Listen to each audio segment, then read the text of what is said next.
In today's video, I'll teach you how to sign up for OnlyFans. First of all, launch open any browser of your choice. You can see over here I've opened Google Chrome. Now click on the search bar and type in onlyfans.com. Press enter.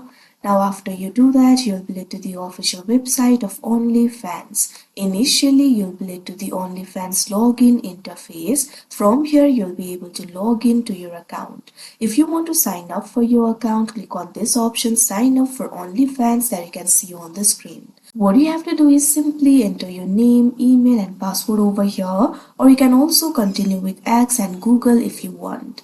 If you want to simply enter your credentials, click on the field of name and enter your name.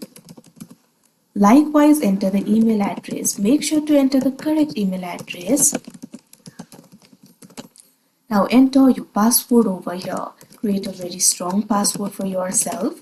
Now after you enter all these informations, click on this option sign up that you can see on the screen. Now you can see over here your account will easily be created. So like this you'll be able to sign up for OnlyFans. So that is how you sign up for OnlyFans. I hope you found this video helpful. Thank you for watching.